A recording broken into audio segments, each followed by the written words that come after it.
दीदी निर्देश जी, आपका बहुत-बहुत स्वागत है नरेशनल वर्ल्ड पे। Thank you sir. मैं आपसे ये जानना चाहता हूँ कि आप महिला बहुजन समाज है, उसके लिए मुखर आवाज़ उठाती हैं। आपको किस-किस तरह की प्रॉब्लम फेस करनी पड़ती है और आपको क्या लगता है कि अगले 1 साल में कितना चेंज होगा?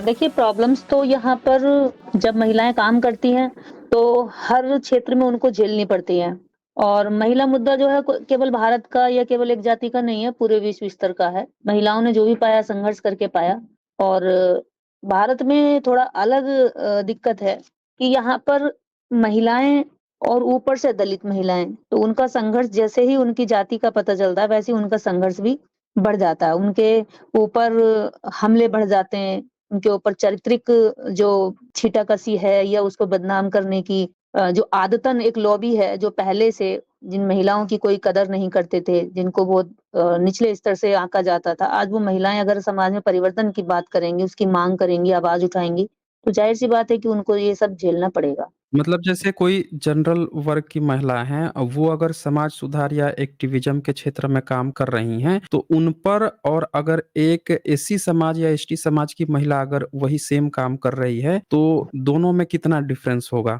इसमें ज़मीन-आसमान का डिफ़रेंस होगा। अगर एक सवर्ण क्लास की महिला है और हुँ, हुँ। वो परिवर्तन का काम कर रही है, तो उसको एक तरफ तो उसे थोड़ा-सा विरोधी मिलेंगे, लेकिन एक लॉबी सवर्ण क्लास की ही उसके बहुत पक्ष में आएगी और उसको महान कहीं न कहीं घोषणा कर देगी कि कम से कम एक महिला निकल कर कितना बड़ा काम कर रही है।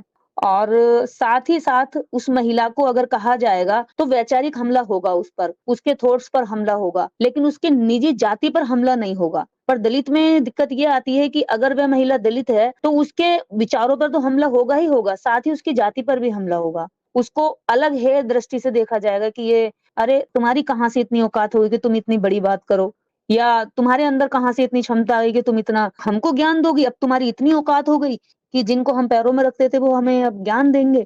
तो एक तो ये है कि हम उनको व्यक्तिगत जाकर नहीं बताएँगे, बताते ना कोई व्यक्तिगत उन्हें हमला करते, ना व्यक्तिगत हम उन्हें कोई पाठ पढ़ाते। बस सार्वजनिक तौर पर हम अपनी व्यक्तिगत राय रखते हैं और जो अभी तक हमने देखा, पढ़ा, मंथन किया, जो हमारे महापुरुषों ने कहा और जो झेला उसको बस लिख देते हैं। तो इसी पर हमारे ऊपर हमले होते हैं कि अरे भई देखो, अब इन जैसे भी हमें ज्ञान देंगे। अगर मेरी जगह कोई सवर्ण क्लास की महिला उस बात को कहे तो उसको ये नहीं कहेंगे कि देखिए अब इन जैसे भी हम इनकी ये इतनी औकात हो गई कि ये अब हमको ज्ञान देंगे।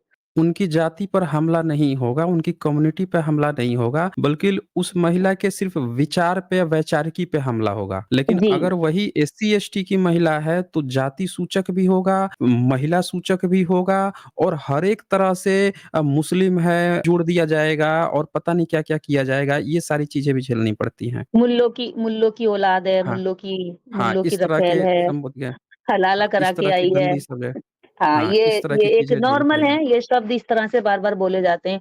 दूसरा, उसको सुपर्णखा, सुपणखा, चांडाली, पिशाच, दुष्टनी और अलग-अलग जो भी हेय दृष्टि के अभी तक महिलाओं के लिए जैसे नाक काटने का उसका प्रकरण है कि उसकी नाक काट ली सुपर्णखा की, तो हुँ, सुपर्णखा हुँ। कह कर के कहेंगे कि तेरी भी नाक कटेगी, तेरी नाक हम काटेंगे, मौका मिलेगा तो। तुझे होलिका की तरह जलाएँगे, तू भी दुष्टनी है। तो अलग-अलग तरह से जो एक काल्पनिक पात्रों में भी जिन्होंने उनकी हत्याएँ की, उन हत्याओं का कहीं न कहीं आज प्रत्यक्ष रूप से और सच करने के लिए उनका शिकार हम होते हैं, टारगेट होते हैं। वो तो कल्पना में उन्होंने जो किया, जैसे किया वो कल्पना थी, सच्चाई थी, अभी उसका उस पर रिसर्च चल रही है। हमारे जितने भी भाषाविद हैं, वैज्ञानिकविद हैं, वो निकाल कर ला रहे हैं। आप जैसे लोग उसको रिसर्च कर रहे हैं, तो निकल कर आ रही हैं चीज़ें। लेकिन हम हुँ, आज हुँ। उनके लिए एक सामने जीवित पात्र हैं, ऐसे जैसे उन्होंने अपनी कल्पनाओं में मारे थे। तो हम उनके लिए हुँ, केवल इतने नहीं हैं कि हम बोल रहे हैं, इतने भी हैं कि इनकी औकात कैसे हो रही है कि ये बोल रहे हैं? ये बहुत बड़ा हुँ। सवाल है हमारे साथ में। अगर मैं कुछ लिखती तो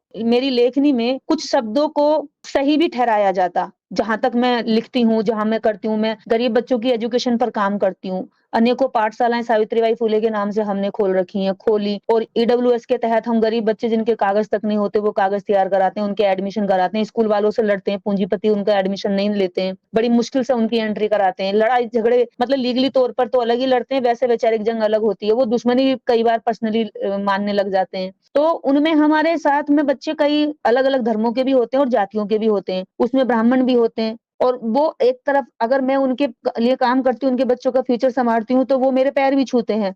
और मुझे हुँ, देवी हुँ। की तरह मतलब कहते हैं, मैं उनको रोकती हूँ कि नहीं, हम सब इंसान हैं और हम इंसान बने, ये सबसे बेहतरीन बात है। तो व्यक्तिगत रूप से हम चाहे इनकी कितनी भी मदद कर दें, लेकिन जैसे ही सामाजिक लड़ाई की बात आती है, तो ये हमारे सामने खड़े होते हैं, हमारे साथ खड़े नहीं होते। यही हम में और इनमें फ़र्क होता है। लेकिन जब ये तकलीफ में होते हैं, ये दर्द में होते हैं, तो हम इनके साथ खड़े हो जाते हैं, सामने नहीं होते।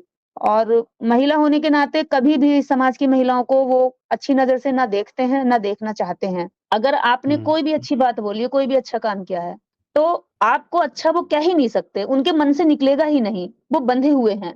इसलिए बंधे हुए हैं कि जो उनके ग्रंथ हैं, जो उनका धर्म है, जो उनका वर्ण आश्रम है, जो उनकी सोच है, जो परवरिश है, जो उनका माहौल है, जो बचपन से दी गई उनकी कंडीशनिंग जो घर से होती है, उसमें यही सिखाया गया है कि ये इस लायक नहीं है, कि ये आपके सम्मान के हकदार नहीं है। सबसे बड़ी जंग यहाँ लड़ाई जो है सम्मान की है, कि हम अच्छा करके भी सम्मान नहीं पा सकते, वो बुरा करके भी सम्मान के लिए हमेशा सम्मानित रहे, पूजनीय रहे, क्यों? तो ये जो गैर बराबरी है, ये बहुत चुभती है, लगती है, इसके खिलाफ लिखना, बोलना, कुछ लोगों को, जो लोगों को समझ में आता है वो बोलते हैं और वो इसका सामना भी करते हैं। शुक्रिया आपका। आपने ये बहुत ही एक इन्फॉर्मेशन पब्लिक में जानी चाहिए और पब्लिक को सब लोग जो भी देश-विदेश के लोग देख रहे हैं, ये बिल्कुल हकीकत है। एडवोकेट दीदी निर्देश जी ने ये बिल्कुल प्रैक्टिकल ग्राउंड की बात बताई है, ये चीज़ें भारत में होती हैं। और जैक्सन जी आपसे जानना चाहते हैं कि आपको क्या लगता है 2024 में कितना चेंज आया है और 2025 का क्या विज़न है? सर अभी कुछ दिन पहले क्या एक समय चलता आ रहा है और चला भी है कि जो भी लोग होते थे बाबा साहब के नाम को लेने से डरते थे, उनके विचार को कहने से डरते थे या उनकी लिखी विचारों को कहने से डरते थे, चाहे वो सरकारी जॉब में रहे व्यक्ति हो या आम इंसान हो या गाँव समाज के कोई भी लोग हो। अभी देखा जा रहा है कि जिस तरीके से समाज में सोशल मीडिया के माध्यम से तमाम जो भी न्यूज़ होता है या तमाम जो भी बहुजन साथी जो वीडियो बनाकर बाबा साहब की बात हो, पेरियार, रामस्वरूप वर्मा, ज्योतिबा फूले, तमाम महापुरुषों के विचारों को रख रहे हैं, उसको देखकर जो लोगों में बदलाव आई है, आज यही नतीजा है कि जो संविधान बदलने की बात कर रहे हैं, उनकी मजबूरी आ गई कि संविधान को सर से लगाना पड़ा। तो ये सबसे बड़ा बदलाव देखने को मिल रहा है और आने वाले 2025 में और भारी बदलाव देखने को मिलेगा। तो इसमें कहीं न कहीं जितने भी साथी वीडियो बनाते हैं या तमाम अपने समाज को जागरूक करने के लिए हर तरह से प्रयास कर रहे हैं, कोई स्ट्रीम कर रहा है, कोई वीडियो कर रहा है, कोई रिपोर्टिंग कर रहा है, कोई लेखनी के माध्यम से, कोई किसी भी माध्यम से जागरूकता जो दे रहे हैं अपने समाज में, वो कहीं न कहीं ज़बरदस्त तरीके से साबित होते दिख रहा है कि आज अभी तक इतनी स्थिति आ गई है कि अब जो पॉलिटिशियन हो, राजनेता हो, बाबा साहब के नाम लेने से डरते थे, आज उनकी लिखी बातों को सांसद भवन में हो, राज्यसभा में हो, चाहे विधानसभा में हो बिल्कुल मजबूती से रख रहे हैं। और पहली बार जय भीम का नारा भी आपने देखा होगा कि संसद भवन में गूंजा भी है। तो आने वाले 2025 में भारी बदलाव आपको देखने को मिलेगा सर। जी, चलिए हम आगे बढ़ते हैं। अब अमित जी से हम एक पोएम सुनेंगे रैशनैलिज़्म के बारे में। जी, अमित जी। जी सर, ये अहमद नसीम कासमी साहब की एक नज़्म है, ये बड़ी पसंद है मुझे, मैंने सुनाई है पहले भी, मगर फिर से मैं आपको एक बार सुनाना चाहता हूँ सर। ज़रूर। रेत से बुत न बना ऐ मेरे अच्छे फनकार, एक लम्हे को ठहर मैं तुझे पत्थर ला दूं, मैं तेरे सामने अंबार लगा दूं, लेकिन कौन से रंग का पत्थर तेरे काम आएगा? सुर्ख पत्थर जिसे कहती है बेदिल दुनिया, या वो पथराई हुई आंख का नीला पत्थर जिसमें सदियों के तहय्युर के पड़े हों डोरे? क्या तुझे रूह के पत्थर की जरूरत होगी जिस पे हक बात भी पत्थर की तरह गिरती है? एक वो पत्थर है जो कहलाता है तहजीब सफेद, उसके मरमर में सिया खून झलक जाता है। एक इंसाफ का भी पत्थर तो होता है, मगर हाथ में तेशाए जर हो तो वो हाथ आता है। जितने मयार हैं इस दौर के सब पत्थर हैं, जितने अकदार हैं इस दौर के सब पत्थर हैं।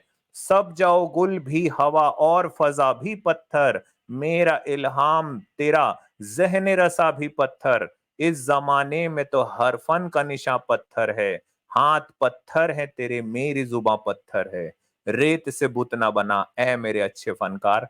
देखिए, ये नज्म मैंने इसलिए भी सुनाई कि साईं जर्नी सर पूछ रहे हैं, जो भी गेस्ट आ रहे हैं, कि भाई आने वाला वक्त कैसा होगा। तो मैं उम्मीद करता हूं भाई कि आने वाला वक्त बिल्कुल इस तरह का नहीं होगा और इस देश में जो तार्किकता की लहर है वो चलेगी। और हम इस बात को, मुझे ऐसा लगता है कि जो बाबा साहब अम्बेडकर को मानने वाले जो लोग हैं, अम्बेडकरवादी जो हैं, उनके ऊपर थोड़ी ज्यादा जिम्मेदारी ये पड़ती है कि हम और अपने इर्द गिर्द इन बातों को फैलाएं कि संविधान क्या होती है, समानता क्या होती है, करुणा, भाईचारा। तो मैं इसी उम्मीद के साथ मैंने नज्म सुनाई सर। Thank you. बहुत खूबसूरत, बहुत बढ़िया। रैशनलिस्ट का आगे बढ़ना बहुत ज़रूरी है। आप देखें जितने भी यूट्यूब नहीं, सारे सोशल मीडिया प्लेटफ़ॉर्म पे देखिए, कितने लोग विशुद्ध रूप से रैशनलिस्ट हैं, जो बातें रख रहे हैं। उन रैशनलिज़्म में जो भारत का एससी, एसटी, ओबीसी तबका, भारत का जो मुख्य धारा का 90% तबका है, प्लस उसके हक अधिकारों की भी बात कर रहे हैं। तो ये मायने बहुत रखता है कि सिर्फ़ रैशनलिस्ट होना और देश को भी, देश के उन तबके को जिसको सदियों से शोषण हुआ है, उसको भी साथ लेके चलना, ये दोनों अलग है। अन्यथा फिर उस रैशनलिज़्म के मायने ही क्या हैं? ये सारी चीजें वो किसको सिखाएंगे? बहुजन समाज के लोगों को। लेकिन उनकी खुद के लड़के लड़कियों पे कोई भी रिस्ट्रिक्शंस नहीं होंगे। वो जैसा पहनना चाहें वैसा पहनेंगे, जैसे रहना चाहें वैसे रहेंगे, और होना भी यही चाहिए। लेकिन जब बात औरों की आती है तो वो औरों पे कमेंट करते हैं, लेकिन अपने घर में फुल आजादी होती है। अब उनके बच्चे जैसे जीना चाहें वैसे जी रहे हैं, लेकिन बहुजनों के बच्चों पे ये रिस्ट्रिक्शन डालते हैं। ये कथा भागवतों के माध्यम से ये सारी चीजें बताते हैं और लोग उसको फॉलो भी करते हैं। तो असल बात ये आती है सर कि उनके जो बच्चे हैं ना, जितने भी सवर्ण लोग हैं, वहां से निकल कर आए, वो रैशनल तो हो जाते हैं, बहुत हद तक चीजों को समझते हैं, लेकिन जो पीड़ा है दलित समाज की, जो संघर्ष उन्होंने किए हैं और यहाँ तक पहुंचे हैं, उसको कभी नहीं समझ पाते हैं। इसलिए उनको शायद ये मुद्दे, वो कास्टिज्म पे बात करेंगे, अगर आप जाओगे तो आपको बड़ी रैशनल बातें लगेंगी, लेकिन उनका मुख्य टारगेट जो है ना, वो कास्टिज्म को या जाति उन्मूलन या वो इस पे बात ही नहीं करेंगे। वो पाखंड पे बात कर लेंगे और चीजों पे बात कर लेंगे। उनके थॉट्स बड़े रैशनल लगेंगे, लोग वहां उन लोगों को सपोर्ट भी करेंगे, लेकिन वो कभी कास्टिज्म पर, वो कभी ऑपरेशन पर बात नहीं करते हैं। मतलब करते हैं लेकिन बहुत कम करते हैं। तो इसका मुख्य कारण ये होता है कि वो सारी चीजें उन्होंने कभी फेस नहीं करी हैं, तो वो उनका मुख्य टारगेट भी नहीं होता है। उनका मुख्य टारगेट क्या होता है कि जो चीजें अभी चल रही है ना, उस पे ऊपरी ऊपरी बातें वो करते रहते हैं। सबसे जरूरी बात यह है कि आपको वो चीजें देखनी चाहिए जो सबसे बड़ी समस्या है इस देश के अंदर, उस पर बात करोगे तब चीजें बदलेंगी, क्योंकि वो चीजें उन्होंने महसूस नहीं की हैं, उन चीजों को कभी सहा नहीं है, तो वो उन चीजों पे बात नहीं करेंगे। उन चीजों पे बात हमें ही करनी पड़ेगी। अब ऐसे रैशनलिस्ट आपको बहुत सारे मिल जाएंगे, तो वो इन चीजों पे बात नहीं करते। और कई रैशनलिस्ट तो हमने इतने ऐसे भी देखे हैं कि जो रैशनलिस्ट होने के बाद भी अपनी जाति नहीं छोड़ पाते हैं, कास्ट प्राइड नहीं छोड़ पाते हैं। तो मतलब जो खुद को रैशनल कह लेते हैं, असल में रैशनैलिटी के मायने समझ भी नहीं पाते वो, और खुद को रैशनल भी कहते हैं, और इस तरीके के। और कुछ लोग तो सिर्फ देखा देखी में रैशनल मूवमेंट का हिस्सा बनने के लिए, कई तो ऐसे भी देखे हमारे साथ, ऐसे भी कितने सारे लोग आके गए हैं कि जिन्हें सिर्फ एक लाइमलाइट में आने का शौक था, जिन्हें शायद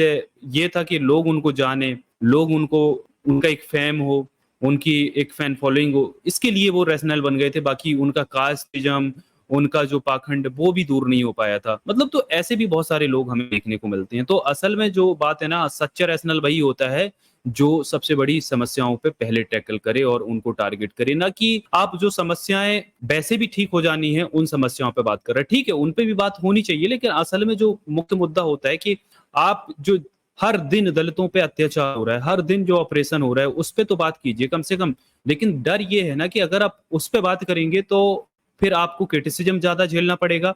आपको एक बड़ा जो रैशनल खुद को कहता है, जो सो कॉल्ड तबका, जो सुपीरियर भी मानता है और रैशनलिस्ट भी कहता है, वो रैशनल थिंकिंग पे बात करता है, लेकिन जैसे ही आप जातिवाद पे बात करते हैं तो फिर वो विरोध करने लगता है। फिर उसका जो जातिवाद है ना, वो बाहर निकल कर आने लगता है। तो ऐसे भी बहुत सारे लोग हमें देखने को मिलते हैं। ये वेजिटेरियन, नॉन वेजिटेरियन, बेसलेस मुद्दे कह सकते हैं, मतलब जो ज्यादा जरूरी नहीं है अभी फिलहाल के सिनेरियो से देखा जाए, तो उन पे बात करते रहिए, तो आपकी फैन फॉलोइंग बहुत तेजी से बढ़ने लग जाएगी। आपके वहां पर बहुत अच्छे रैशनल थॉट्स हो सकते हैं, आपकी थिंकिंग और आपकी जो एक जो सोचने का दायरा है वो बहुत अच्छा हो सकता है, आपके आर्ग्यूमेंट्स बहुत अच्छे हो सकते हैं, आप बहुत अच्छे से उन चीजों को टैकल करते हो और लोगों को समझ भी आता है, वो एक सही बात। लेकिन आप कभी उन चीजों पे टैकल नहीं करना चाहते हो, क्योंकि आपको पता है कि अगर आपने जो जरूरी चीजें हैं, जातिवाद, जो पाखंड और जो बहुजन समाज के ऊपर, दलितों के ऊपर, SC ST OBC के ऊपर जो अत्याचार हुए हैं सदियों से, और आज भी वो बंद नहीं हो रहा है, अगर आपने एक वीडियो रिलीज कर दिया, तो हो सकता है कि अगले दिन आपकी 50-60% तक जो ऑडियंस है, जो आपका फैन बेस है, वो कम हो जाए, क्योंकि वो आपको इसलिए फॉलो करता है कि आप गैर जरूरी मुद्दों पर बात करते हैं। अगर आपने जरूरी मुद्दों पर बात कर दी तो उससे एक विशेष वर्ग जो आज भी पैरासाइट की तरह जीना चाहता है और वो उसी तरह परजीवी बनकर ही लोगों को बेवकूफ बनाकर, लोगों का ऑपरेशन कर कर और उनकी लाशों पे चढ़कर अपनी खाना पूर्ति कर रहे हैं, उनकी अगर आपने पोल खोल दी तो वो रूठ जाते हैं। कहने को तो वो रैशनल है वो एक ऑडियंस, लेकिन वो ऑडियंस फिर आपके पास से चले जाएगी और लोग रैशनल होते हुए अपने जो निजी हितों को चयन कर लेते हैं और निजी हितों के चक्कर में वो सारी चीजें चूज करते हैं कि जो ऑडियंस चाहती है। तो ऐसे लोग एक्टिविस्ट या रैशनलिस्ट नहीं कहला सकते, क्योंकि ये लोग सिर्फ अपनी ऑडियंस को टारगेट कर रहे हैं। ये सिर्फ ये चाहते हैं कि उनकी फैन बेस बस बढ़े और एक तरीके के लोग उनको फॉलो करते रहें। वाकई में शब्दों को देखा जाए तो इन्होंने बड़े खूबसूरती से इसका उत्तर दिया है। देखो, जो चीजें हैं उनको सुधारा जाना चाहिए, ना कि आप उसको रिजर्वेशन को टारगेट करें। आपने किसी भी सवर्ण को, मैंने अभी तक ये बोलते नहीं देखा है, ओवर रिप्रेजेंटेड लोग हैं जो सवर्णों का ओवर रिप्रेजेंटेशन है हर जगह, उस पर क्यों नहीं बोलते। आज जेएनयू की दीवारों पर लिखा है चमारो भारत छोड़ो, ये मनवादी लोग जानते हैं हमारे जाटो भाई बहुजन में सबसे जागरूक हैं और ऐसा जाति सूचक लिखने वालों की सजा हो। मैं इस पर अमित जी की राय जानना चाहूंगा। जी अमित जी। सर इसके ये मतलब ये इस पे कुछ बात रखने के पहले मैं अभी जैसे आप पूछ रहे थे कि भाई सामाजिक न्याय के बिना में जो तर्कशीलता है इसकी क्या वैल्यू है, तो अभी हमने देखा वो विकास दिव्य कीर्ति ने आरक्षण का इतना पोस्टमार्टम किया, जैसे आपने बताया। मैंने तो उनका देखा नहीं है, लेकिन जिस तरह से आपने पूरी चीजों को भी समझाया, तो भाई इतना पोस्टमार्टम मैं देखा हूं आरक्षण का होता रहता है। एक लाइन साथ में ये जोड़ दें, अगर रीढ़ की हड्डी सही सलामत है तो मंदिर में जो आरक्षण है उसका क्या होगा सर? एक पंक्ति जोड़ के दिखा देना। मेरे ख्याल से 3.5 घंटे का है, मैं अभी देख रहा था उसका जो ड्यूरेशन है, जो उन्होंने पूरी बात की है, एक पंक्ति जोड़ के दिखा दें अभी। इतना ज्यादा आरक्षण का पोस्टमार्टम आपको अलग अलग इंटेलेक्चुअल लोग करते हुए दिखते हैं ना देश में। ये ऐसा होना चाहिए, ऐसा होना चाहिए, ये वाला जो है इस पे कभी आपने कभी किसी को बात करते नहीं सुना होगा आज तक नहीं। मैंने तो इवन संसद में भी नहीं सोचिए। हाँ, संसद अभी भाई देखिए सर, मंदिर हमारे देश में धन का केंद्र रहे हमेशा से। एक जगह धन का अर्जन अगर आप कर रहे हो, इसका मतलब है समाज में कहीं ना कहीं से जा रहा है। गरीबों के नाम से अपनी ईडब्ल्यूएस का आरक्षण निकाल दिया, गरीबों के नाम से मंदिर में आरक्षण निकाल के दिखा देंगे। अगर रीढ़ की हड्डी सही में है तो ये वो नहीं कर पाएंगे सर। पूरी ब्राह्मणवाद को किस तरह से सुरक्षित रखना है, रियलिस्ट आजाद ने जैसा बताया, पूरा अपना एक ऑडियंस की कैटेगरी है, अंट के संट जो विषय उन पे बैठ के बात करते रहेंगे। समाज के जो असली मुद्दे हैं ना, वहां जाना ही नहीं है। अब ये बताइए सर, ऐसी तार्किकता का क्या करें? अचार डालें भाई जो जिसमें सामाजिक न्याय ही नहीं है। ईश्वर को नकारना इस देश में बड़ा आसान काम है, हर मतलब जो सड़क पे होता है ये काम। ब्राह्मणवाद के खिलाफ बोलना इस देश में सबसे कठिन काम है, निषिद्ध है भाई। यानी ये हालत है, साईं जर्नी सर जानते हैं, रियलिस्ट आजाद जानते हैं कि जब मैंने पहली बार ये यूट्यूब में स्ट्रीमिंग कम्युनिटी ज्वाइन की थी, उस समय साईं जर्नी सर ने, रियलिस्ट आजाद ने दरअसल मेरी मदद की उन साथी लोगों से जो अपने आप को तार्किक कहते थे, और मदद इसलिए की क्योंकि मैं जय भीम बोल रहा था। जय भीम को डिफेंड करना पड़ा है हमको, एक वक्त ऐसा था। तो ये सोचिए सर, ऐसी तार्किकता का क्या करें? विद्रोही जी का जो अभी कमेंट भी आया था, तो अब ये मानसिकता को आप देख लीजिए ना, चमारो भारत छोड़ो, ये देखिए इनकी मानसिकता। इनके जो पुरखे हैं लिखने वाले, वो तो चिल्ला रहे थे ना जब हिटलर वहां पे था जर्मनी में, आर्य अपने आप को बता रहा था, तो ये तो चिल्ला रहे थे ना जोर जोर से, अरे हम लोग आर्य हैं, हम लोग आर्य हैं, हम तो विदेशी आर्यन है, हम विदेशी हैं।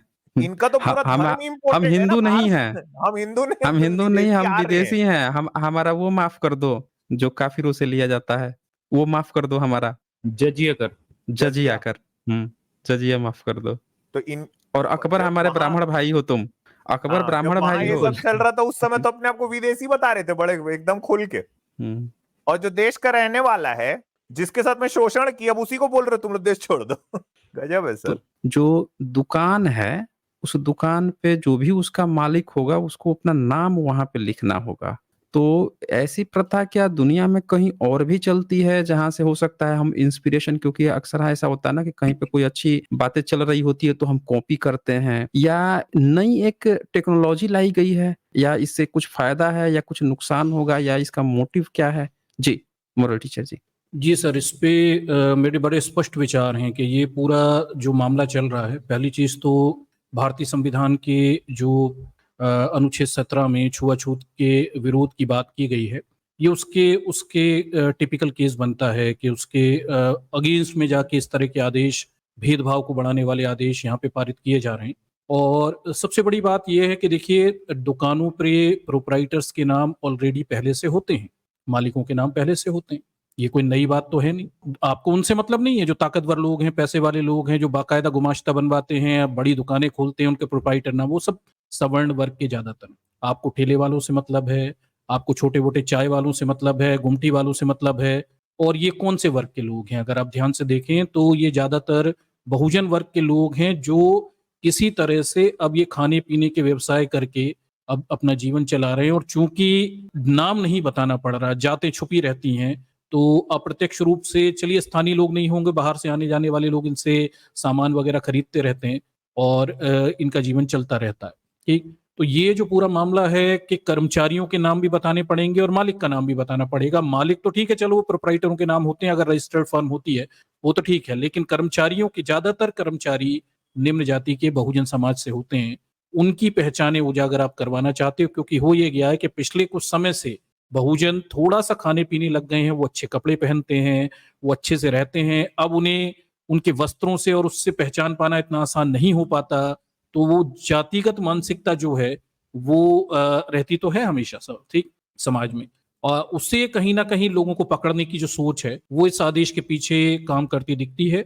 और रही बात ये कहना कि भाई मुसलमानों को ये टारगेट कर रहे हैं, मैं नहीं मानता। मुसलमान कभी भी अपनी पहचान नहीं छुपाते। ज्यादातर मुसलमानों की दुकानों पे आप जाएंगे, उनके व्यवसायों पे जाएंगे, तो कहीं ना कहीं उनके प्रतीक चिन्ह या उनकी दाढ़ी या टोपी वो पहन के रखते हैं, वो तो छुपाते ही नहीं कभी।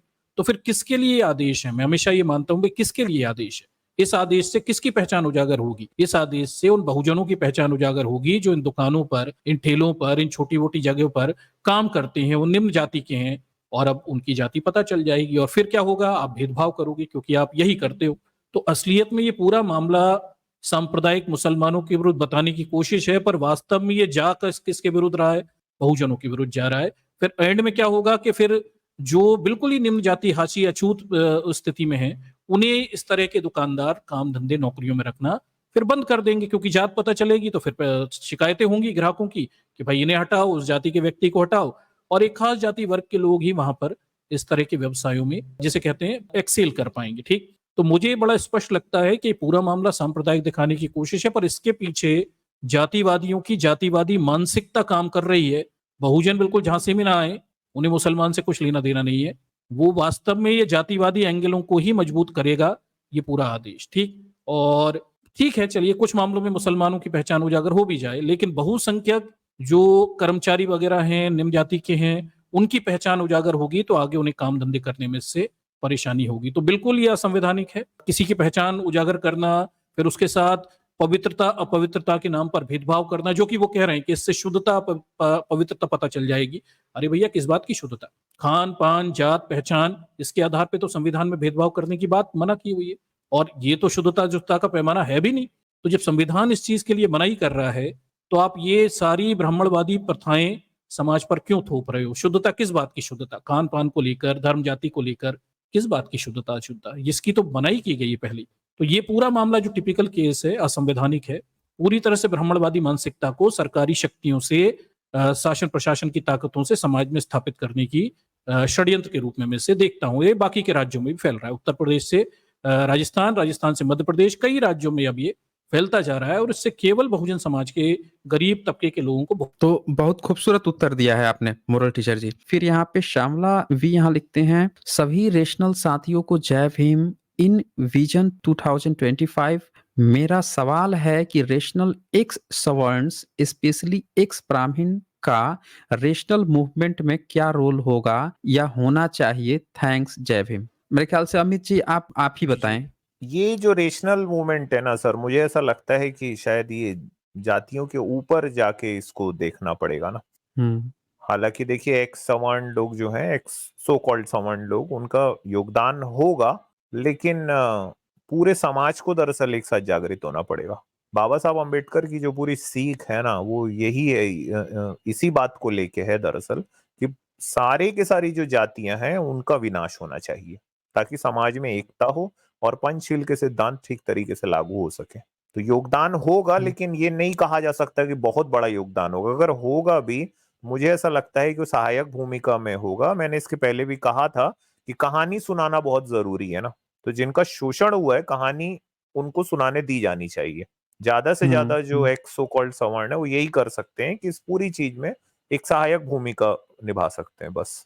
बहुत खूबसूरत उत्तर। शामलवी जी, मुझे ऐसा लगता है कि अगर आपको पहाड़ उठाना है ना, पहाड़ काटना है ना, तो बहुजन समाज के साथ जो सबसे बड़ी पीड़ा रही है पिछले 1000 ईयर्स में, वो ये है कि उनको प्रतिनिधित्व नहीं दिया गया। ठीक है ना? उन्होंने काम भी किया ना, तो उसका क्रेडिट कोई और ले गया और उनको उनके काम का कभी भी प्रतिनिधित्व नहीं दिया गया। तो मुझे ऐसा लगता है कि जो रैशनलिस्ट विज़न है, इसमें जो भी लोग हैं, जो एक्स सवर्ण, एक्स ब्राह्मण जो भी लोग हैं, वो जो रिप्रेजेंटेशन है वो बहुजन समाज ही करे आगे। ठीक है ना? रिप्रेजेंटेशन की सबसे बड़ी प्रॉब्लम है बहुजन समाज की, वो रिप्रेजेंटेशन बहुजन समाज ही करे और वो सहायक भूमिका में जैसे साथ में सब लोग आते हैं वैसे आ सकते हैं। और बाबा साहब का भी यही कहना था। जो ब्राह्मणिकल सिस्टम है बहुजन समाज का हमेशा से ही ये बात कहना रहा है कि वो किसी मूवमेंट में घुस के फिर लीड करने लगते हैं और उसको खत्म कर देते हैं। यही प्रॉब्लम हर जगह बहुजन समाज ने अब तक फेस किया है। तो जो प्रॉब्लम है अगर उस प्रॉब्लम को ही हटा दिया जाए तो सॉल्यूशन फिर है हमारे पास। तो श्यामला जी यही सॉल्यूशन है। शुक्रिया आपका। Point is your fight is incomplete if you don't make them realize। आवर वो चौधरी जो गालियां दे रहे थे, कौन थे वो? ओबीसी खुद को क्षत्रिय बता रहा है। Did you notice? वाईजुमन जी बिल्कुल सही कहा है आपने। हम आपकी बात से एग्री करते हैं कि ऐसा है, ऐसा हुआ है। हम जानते हैं कि ओबीसी समाज से जो लड़के काम कर रहे हैं उनको कितनी गालियाँ ओबीसी समाज के ही लड़के दे रहे हैं, ये भी बात आपको समझनी पड़ेगी। तो हमें क्या है ना कि हम सब, आपको भी प्रॉब्लम पता है, हमें भी पता है और उन तमाम लड़कों को भी पता है जो काम कर रहे हैं। यहाँ सवाल है ना कि हमें एक रास्ता निकालना होगा, एक बीच का रास्ता निकालना होगा कि हम 100% को नहीं सही कर सकते हैं, लेकिन जितने भी लोगों को कर सकते हैं, उतनों को तो करें कम से कम। ठीक है ना? एक रास्ता तो निकालना होगा। और वो रास्ता निकालने के लिए हमें ही तो हाथ बढ़ाना पड़ेगा ना भाई, हाथ तो हमें ही बढ़ाना पड़ेगा। तो ये चीज़ हमें समझनी है कि जब हम सुधार की भावना रखते हैं तो इनिशिएटिव हमें रखनी होती है। जिसने भी चाहा है कि समाज में सुधार हो, तो गालियाँ उसको पड़ती है, उसके समाज से पड़ेगी। जो विरोधी होंगे वो तो करेंगे, लेकिन उसका अपना जो समाज होगा वो सबसे ज़्यादा गाली देगा। अब अमित तिवारी जी से आप पूछिए इनसे कि अच्छा अमित जी, आपको सबसे ज़्यादा गाली कौन-सा समाज देता है? ये बताएँ आप। ब्राह्मण देते हैं सर। यही बात है ना कि जब भी और सर कोई एक भी व्यक्ति मेरी हाँ, वॉइस आ हाँ, रही है सर? आज़ाद। वाइज ह्यूमन सर की कुछ बातों से पार्शियली मैं एग्री करता हूं, लेकिन पूर्ण रूप से बिल्कुल नहीं। देखिए, एक्चुअली में ये है वाइज ह्यूमन जी, आप अगर कोई भी समाज सुधार या आप चाहते हैं कि समाज में, सोसाइटी में बदलाव आए, तो आपको सभी को लेकर चलना पड़ेगा, आप किसी को छोड़ नहीं सकते। और जो जातिवाद है, कास्टिज्म है, कैसे काम करता है पहले ये हमें समझना पड़ेगा। तो कास्टिज्म काम करता है कि भाई ब्राह्मणों ने खुद को सो कॉल्ड सुपीरियर मुंह से पैदा बता के सबसे ऊपर रख लिया, फिर क्षत्रिय, फिर वैश्य और शूद्र और अति शूद्र, यानी जो SC ST जो वर्ण से बाहर है। अब इसमें जैसे सोसाइटी के जो नॉर्म्स सेट कौन करता है? जो अपर क्लास होते हैं, जिनके पास पैसा है, जो जिनके पास प्रिविलेज है, जिनके पास सबसे ज्यादा संसाधन जिनके पास है, वो जो करेंगे देखा देखी में चीजें, नीचे के समाज हैं वो फॉलो करेंगे। मतलब सो कॉल्ड जो जिनको तथाकथित नीचा बना दिया गया, जिनके पास संसाधन नहीं है, वो उन्हीं चीजों को फॉलो करेंगे। क्योंकि चीजें कहां से आती हैं? एक जिसके पास सबसे ज्यादा प्रिविलेज, पैसा, संसाधन है, वो जो चीजें करेगा। आने वाले समय में अगर कोई दूसरा जो गरीब है, जो दूसरे सो कॉल्ड ऑप्रेस्ड क्लास से आता है, अगर वो थोड़ा आगे बढ़ेगा तो वो क्या करेगा? वही चीजों को फॉलो करेगा। वो पैसा कमाएगा तो वो खर्च वही चीजें करना चाहेगा जो सो कॉल्ड अपर कास्ट करता है, वहां पर जो चीजें देखता है सोसाइटी में। तो एक्चुअली में ये है कि जब ब्राह्मण जातिवाद करता है क्षत्रिय के साथ, क्षत्रिय करता है वैश्य के साथ, और वैश्य करता है शूद्रों के साथ, और ये जो ऊपर के तीनों वर्ण है ये जातिवाद करते हैं शूद्रों के साथ। अब ये सारी चीजों को हम, अब जातियों में भी उपजातियां हैं, हम ये देखते हैं कि ओबीसी ओबीसी से जातिवाद करता है। अगर हम ग्राउंड रियलिटी पे जाएं, अब मैं जहां रहता हूं वहां की मैं सच्चाई बता दूं कि अगर कोई ओबीसी का अगर यादव है तो वो खुद को क्षत्रिय बोलेगा, वो बाकी ओबीसी जाति जैसे तेली है, तमोली है और कोई जातियां हैं उनके साथ भेदभाव करेगा कि आप हमसे छोटे हैं। कोई गडरिया है, पाल है, तो उससे जातिवाद करेगा। फिर अगर मान लीजिए वो खुद को कृष्ण का वंशी बता के यादव अपने को आपको क्षत्रिय से जोड़ देंगे। अभी ये सारी चीजें चल रही हैं ब्राह्मणवादियों द्वारा, ये सिगुफा छोड़े गए हैं और ये कहानियां ढील दी गई हैं, और इनको बेस बनाकर अभी जैसे कुशवा है वो कहेंगे कि भाई हम कुश के वंशज हैं, वो जातिवाद करने लग जाएंगे, हैं पाल हैं वो किसी के साथ जातिवाद करने लग जाएंगे। तो ओबीसी ओबीसी के अंदर भी जातिवाद है ना। फिर अगर हम एससी में देखते हैं तो वो कहेंगे भाई हम जाटव हैं, हम अहिरवार हैं, है ना, उनके वो आपस में भी जातिवाद करते हैं। और ये ग्राउंड रियलिटी है, आप जाके चेक कर सकते हैं। तो ये जातिवाद आता कहां से है? वो ब्राह्मणों से आता है, और ये हर हर कैटेगरी के लोगों में, मतलब ये जातिवाद, जातियां उपजातियां बनी हुई हैं और हर जगह है।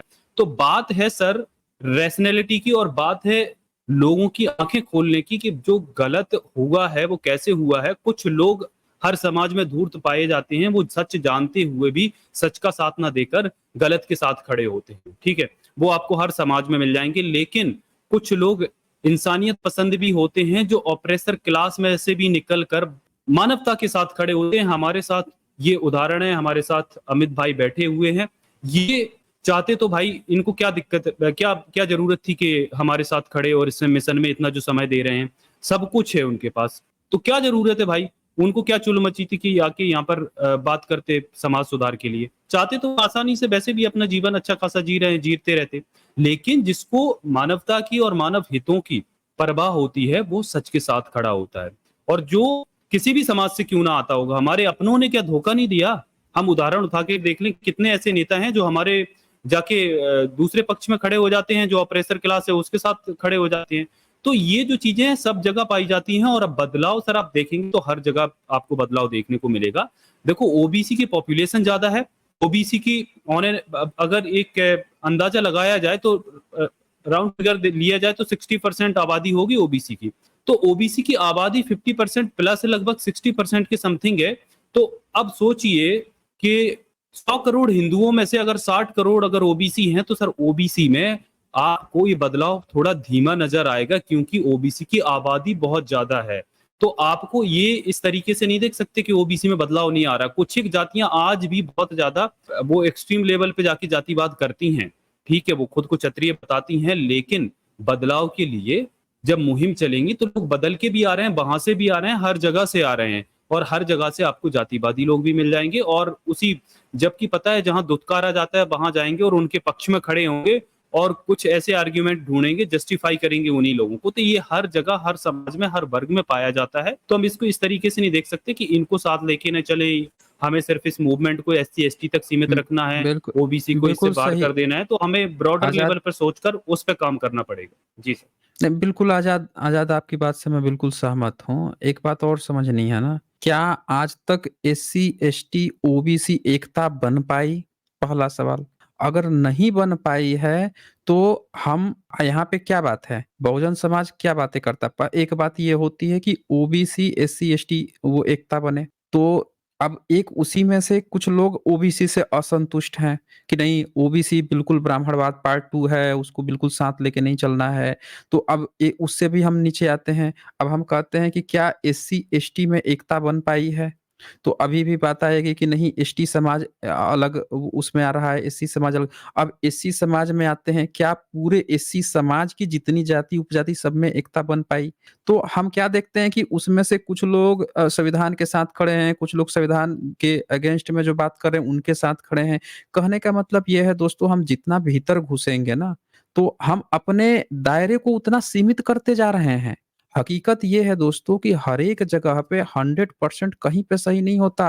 हर एक जगह पे एक लेवल होता है ना, एक मेजॉरिटी लेवल होता है कि इस कम्युनिटी के 90% लोग, 80% लोग मेरे आ सकते हैं, उस कम्युनिटी से 50% आ सकते हैं, इस कम्युनिटी से सिर्फ 10 ही % लोग आ पाएँगे हमारे साथ। तो हमें क्या करना है, अपने पहले दायरे बढ़ाने हैं दोस्तों। अगर हम अपने दायरे को फिक्स कर लेंगे ना, तो दायरे को फिक्स करने से पता है क्या होगा? हम अपने को सीमित कर रहे हैं। हमें अपने अच्छा वो कितना चालाक है कि उसकी संख्या 3% है और वो पूरे हर चीज़ पे कब्ज़ा किए हुए है, जहाँ जिसको है वहाँ उसको यूटिलाइज़ कर लेता है। तो हमें पहले अपनी रणनीति चेंज करनी होगी। रणनीति आप नहीं चेंज करेंगे, दायरा नहीं बढ़ाएँगे, तो कहीं न कहीं हम क्या कर रहे हैं ना कि सामने वाले को पूरा स्कोप दे रहे हैं और अपने को सीमित दायरे में फिक्स कर ले रहे हैं। लड़ाई ऐसे थोड़े होती है दोस्तों। आपने लड़ाइयाँ देखी हैं? जब लड़ाइयाँ होती थी तो अलायंस बनती थी 16-16 राज्यों की, 20-20 राज्यों की कि उस सामने वाले को हराना है, वॉरियर वो है। अलायंस बनती थी ना। ये जो उधर से जो मिल रहा है उससे भी वो ले लो, उसी का आदमी कोई आ रहा है उसको भी मिला लो और बड़ी आसानी से उसको हरा सकते थे। तो हमें आपको बहुत ब्रॉड लेवल पे ये लंबी फाइट है। अमित जी, आप कुछ कहना चाहते हैं? नहीं, सही कह रहे हैं सर, बिल्कुल सही कह हुँ, रहे हैं, हुँ। बहुत लंबी लड़ाई है और ये इतनी आसानी से ऐसे नहीं जाएगा और बहुत सालों का है सर ये कचरा, तो इतनी आसानी से नहीं हुँ। जाएगा। देखिए, ब्रॉडर गोल्स पे ही ध्यान रखना चाहिए। मुझे लगता है कि अगर को किसी भी वर्ग से है, अगर बाबा साहब अम्बेडकर के विचारों को लेके चल रहा है, तो उसको अपना साथी बनाना चाहिए और वो ज्यादा जरूरी है सर एक्चुअली में। बाकी आप दोनों एक की बात बात पूरी तरह सहमत हूँ जी। हाँ, एक बात और मैं साथियों आपको अपडेट कर दूँ, बाबा साहब ने मनुस्मृति जलाई थी, ये बात आप सब जानते हैं। पर एक बात वहाँ पे और भी है जो हम लोग नहीं जानते हैं या बहुत कम लोग जानते हैं, बहुत सीमित लोग जानते हैं। वहाँ पे जो मनुस्मृति के पन्ने जो आग में डाल रहा था व्यक्ति, वो ब्राह्मण था और वो हर एक सहस्त्रबुद्धि। मंत्र को श्लोक को हाँ, हाँ, हाँ। वो हर एक श्लोक को पढ़ता था, पढ़ के बोलता था कि इसमें ये मनु ने लिखा है, ये गलत है, उसको आग में झोंक रहा था वो।